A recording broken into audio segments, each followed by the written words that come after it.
Mission success study YouTube channel पर आपका एक बार फिर से स्वागत है। ये चैनल आपको मैं पहले ही बता चुका हूँ कि प्रत्येक कंपटीशन के लिए सारी चीजें उपलब्ध कराएगा, लेकिन फिलहाल अभी नया चैनल है। अब देखिए, मैंने इससे पहले वीडियो में आपको सिंधु घाटी सभ्यता पार्ट 1 में सिंधु घाटी सभ्यता की खोज और उसके बारे में विस्तृत जानकारी दी। कहाँ तक फैलाव है, किन देशों में फैली हुई है, क्या चीज प्राप्त हुई, कैसे इसका पता लगा। अब हम जो स्थान मिले हैं, उन स्थानों से कौन कौन सी चीजें हमें प्राप्त हुई हैं, उसके बारे में बताऊंगा। तो इस सबसे पहला स्थान है हड़प्पा। मित्रों देखिए, हड़प्पा में क्या हुआ, इसके खोजकर्ता थे अलेक्जेंडर कनिंघम। अलेक्जेंडर कनिंघम वह व्यक्ति थे जिन्होंने 1861 में पुरातत्व विभाग की स्थापना की। ये ध्यान रखने की बात है, ये क्वेश्चन आ चुका है कई बार परीक्षाओं में। और पुरातत्व विभाग को आपको याद होगा, लॉर्ड कर्जन ने 1905 में पुरातत्व एवं भारतीय पुरातत्व एवं सर्वेक्षण विभाग में चेंज कर दिया था। अब बात आती है 1921 में हड़प्पा की खुदाई जॉन मार्शल के निर्देशन में दयाराम साहनी के द्वारा कराई गई। ठीक है ना। ये जॉन मार्शल और दयाराम साहनी, खोजकर्ता इसके अलेक्जेंडर कनिंघम हैं। ये कहाँ विकसित हुई हड़प्पा सभ्यता, ध्यान से देखें, ये हुई थी रावी नदी के तट पर। कहाँ हुई थी? रावी नदी के तट पर। और इससे जो प्राप्त होने वाली चीजें हैं वो अभिलेख युक्त मोहरें प्राप्त हुई, कांसे की गाड़ी प्राप्त हुई और एक कांसा गलाने का पात्र। ये प्रश्न बहुत बार आया है और इससे ये पता चलता है कि वहां की जो वैज्ञानिक प्रणाली थी वो बहुत ही उच्च कोटि की थी। जैसे आज हमारे यहाँ संयंत्र होते हैं, कहीं सीसा संयंत्र है, कहीं कांसा संयंत्र है, ऐसा संयंत्र भी उस टाइम पर था। तो देखिए, उस समय की जो विज्ञान थी वो चरम सीमा पर थी। अब देखते हैं जो दूसरा वो है मोहनजोदड़ो। ध्यान से देखिए, इसको मोहनजोदाड़ो भी कहते हैं और ये वह स्थान है जहां से सबसे ज्यादा वस्तुएं प्राप्त हुई। यहां से तो केवल एक ही प्रश्न बनता है, कांसा गलाने का पात्र हड़प्पा से प्राप्त हुआ। एक चीज और ध्यान रख सकते हैं, यहां से सबसे पहले गेहूं प्राप्त हुए थे हड़प्पा से, ये भी ध्यान रख सकते हैं आप। ठीक है ना। अब देखिए, मोहनजोदड़ो है, उसके खोजकर्ता थे राखलदास बनर्जी। 1922 में इसकी खुदाई हुई। अब इसके जो फैक्ट निकल के आते हैं वो फैक्ट है, ये सिंधु घाटी सभ्यता का सबसे बड़ा नगर है।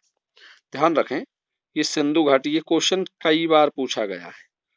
सिंधु घाटी सभ्यता का सबसे बड़ा नगर पूछ लिया गया है एक दो बार, तो इसको भी आपको ध्यान रखना है। अब बात आती है कौन सी नदी के किनारे विकसित हुई, तो हड़प्पा तो हुई थी रावी के किनारे और ये हुई है सिंधु नदी के तट पर।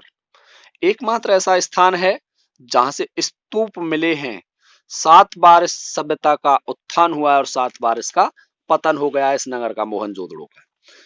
अब यहाँ से जो वस्तुएं मिली या जो हमें पुरातत्व विभाग की सामग्री प्राप्त हुई, वो सबसे पहला है अन्नागार प्राप्त हुआ। यहाँ से एक बहुत बड़ी इमारत थी इसकी, मोहनजोदड़ो की सबसे बड़ी इमारत, जहां से हमें अन्नागार प्राप्त हुआ। यानी यहाँ अन्न रखने के भंडार थे, भंडारण क्षमता थी इसकी बहुत ज्यादा थी। अपवहन तंत्र, ड्रेनेज प्रणाली मिली। ड्रेनेज प्रणाली का मतलब है पानी का निकास, नालियों की व्यवस्था, बिल्कुल सटीक तरीके से नाली थी यहाँ इस सभ्यता में।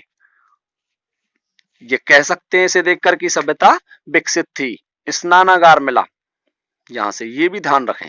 और एक कांसे की नर्तकी की मूर्ति भी प्राप्त हुई और एक कुबड़ वाला बैल प्राप्त हुआ। अगली देखिए, अगली सभ्यता है रंगपुर। ये मादर नदी के तट पर विकसित हुई थी, ये ध्यान रखें। और इसके जो खोज करता है, खुदाई करता है, वो माधो स्वरूप वत्स और रंगनाथ श्राव जी हैं। यहाँ से जो महत्वपूर्ण चीज प्राप्त हुई थी रंगपुर से, वो चावल की भूसी प्राप्त हुई, ये ध्यान रखें। क्या प्राप्त हुई? चावल की भूसी।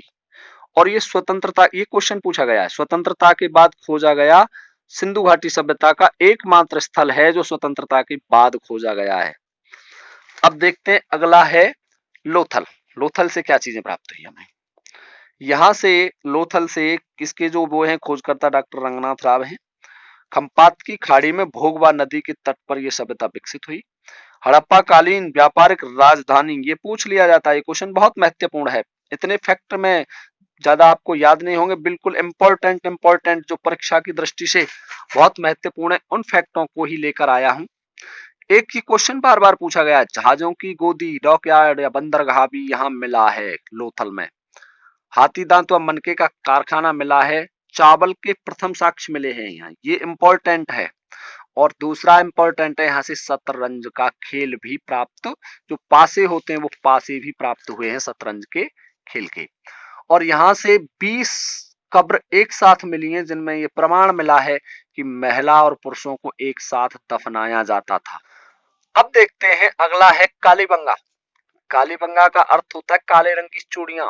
इसकी जो खोज कर की थी वो करने वाले थे अमलानंद घोष, खोजकर्ता थे इसके, 1953 में की थी। और खुदाई बीबी लाल और बी के थापर ने 1961 में कराई। अर्थ में पहले ही बता चुका हूँ, काले रंग की चूड़ी होता है कालीबंगा या कालीबंगन कहते हैं। ये घग्गर नदी या सरस्वती नदी के घाटी में विकसित हुई है सभ्यता। एकमात्र स्थान जहां से मात्र देवी की मूर्ति प्राप्त हुई है, यहाँ से ध्यान रखें। यहाँ भूकंप के साक्ष्य भी मिले हैं, विश्व में प्रथम। ये भी क्वेश्चन बहुत बार पूछा गया है। जुताई के साक्ष्य मिले हैं, हवन कुंड मिला है, सूती कपड़े मिले हैं, यानी कपास भी इसी सभ्यता की देन है। ये पूछा गया था एक बार प्रश्न कि कपास किस सभ्यता की देन है, तो ये कालीबंगा से प्राप्त हुए कपास के जो अवशेष हैं सूती कपड़े के, और तांबे का बैल प्राप्त हुआ। डॉक्टर दयाराम साहनी ने हड़प्पा सभ्यता और मोहनजोदड़ो के बाद, यानी प्रथम राजधानी हड़प्पा है, दूसरी मोहनजोदड़ो, इसको तीसरी राजधानी भी कहा था। ध्यान रखें, ये क्वेश्चन भी एक बार फर्स्ट ग्रेड में आया था कि किस विद्वान ने कालीबंगा सभ्यता को सिंधु घाटी सभ्यता की तीसरी राजधानी कहा। तो किसने कहा था तीसरी राजधानी? डॉक्टर दयाराम साहनी ने। यहाँ से एक मात्र देवी की मूर्ति मिली, जो मैं पहले ही बता चुका हूं आपको। अगला है चौंदड़ो। यहाँ से क्वेश्चन बहुत कम आते हैं इनसे। यहाँ एक ही चीज ध्यान रखनी, चौंदड़ो की कौन सी नदी के तट पर विकसित हुई थी?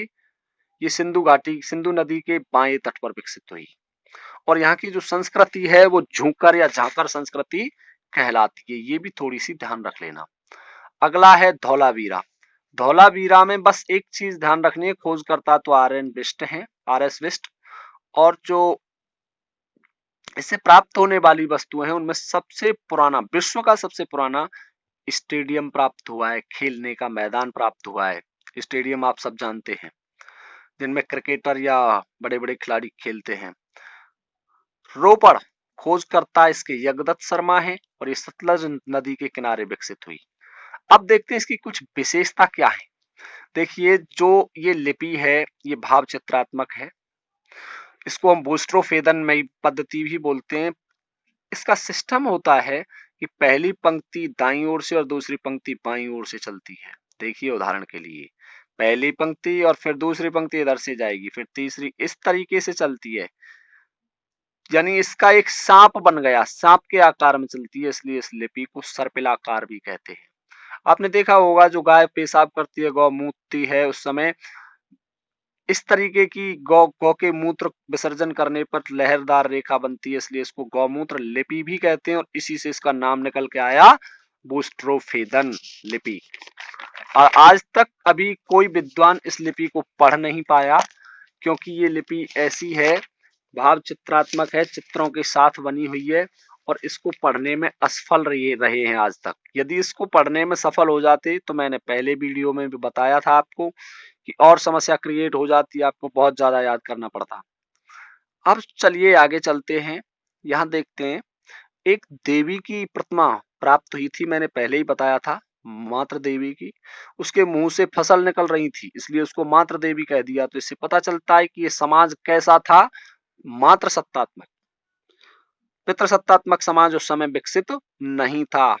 ये लोग घोड़े से परिचित नहीं थे, और भी कह सकते हैं लोहे से भी परिचित नहीं थे, लोहे से परिचित नहीं थे, परिचित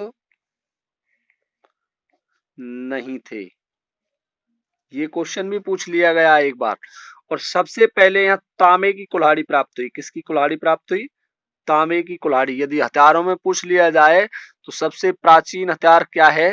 तांबा, सॉरी, तांबे की कुल्हाड़ी। तो सबसे प्राचीन हथियार है कुल्हाड़ी।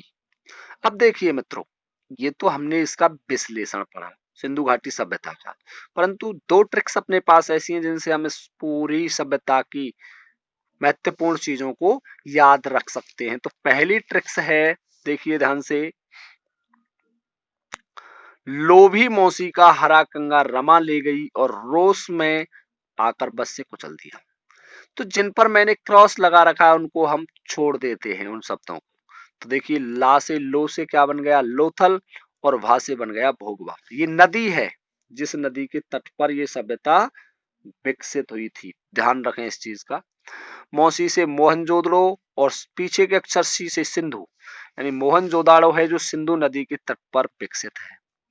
अगला देखिए, हरा, लोभी मौसी का हरा कंगा रमा ले गई और रोष में आकर बस से कुचल दिया, यानी गुस्सा में आकर बस से कुचल दिया। हरा तो हा से हड़प्पा, रा से रावी नदी के तट पर विकसित हुई ये सभ्यता। कंघा, का से कालीबंगा और घा से घग्गर या सरस्वती। रा से रंगपुर और मां से मादर नदी, ध्यान रखें, रमा रंगपुर मादर नदी के तट पर विकसित है। रोस में आकर, मैंने बताया नीचे की लाइन, रोस में, तो रो से रोपड़ और सा से सतलज, रोस, ठीक है। बस से बस, वनमाली और सा से सतलज। तो ये वो कुछ महत्वपूर्ण शहर थे जिनकी नदियां हमें याद रखना आवश्यक है। दो चार परीक्षाओं में ये पूछ लिया गया है कि कौन सी सभ्यता या कौन सा शहर किस नदी के किनारे विकसित हुआ था। अब देखिए, दो तीन चीजें और हैं जहां से कुछ वस्तुएं प्राप्त हुई, वो सबसे ज्यादा कहां से प्राप्त हुई वो देखते हैं। दूसरी ट्रिक्स नंबर 2, मोहन अन्ना योगी की सभा में नर्तकी स्नान करेगी। मोहन कह रहा है, मोहन कहता है, मोहन अन्ना योगी की सभा में नर्तकी स्नान करेगी। तो मोहन से मोहन जोदड़ो, तो मोहन जोदड़ो में कौन सी चीज निकली, अन्ना, अन्ना का मतलब अन्नागार। योगी, योगी का मतलब योगीराज। अब देखिए, सभा का मतलब सभागार। नर्तकी, कांसे की नर्तकी यहां से प्राप्त हुई थी। स्नान का मतलब स्नानागार। तो ये चीजें याद आप एक ही ट्रिक्स से रख सकते हैं, नहीं बाकी के आप कंफ्यूजन में इनको भूल जाते हैं और यही सोचते हैं कि मोहनजोदड़ो है या हड़प्पा है या कौन सा है। इसके चक्कर में ये प्रश्न हमारे सही नहीं हो पाते। अब जो एक साक्ष्य हो तो उसको तो हम याद रख सकते हैं। अब देखिए ट्रिक्स नंबर 3, रंग लो चावल, अर्थात रंगपुर और लोथल से चावल प्राप्त हुए थे।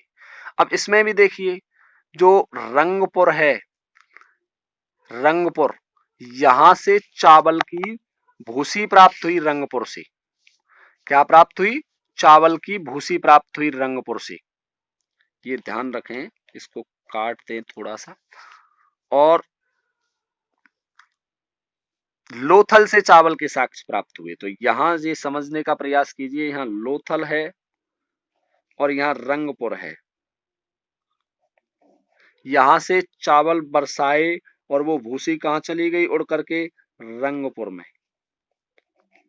तो चावल की भूसी कहां मिली, रंगपुर में, और चावल के साक्ष्य कहां से मिले, लोथल से। अब देखिए कुछ दो तीन चीजें और हैं।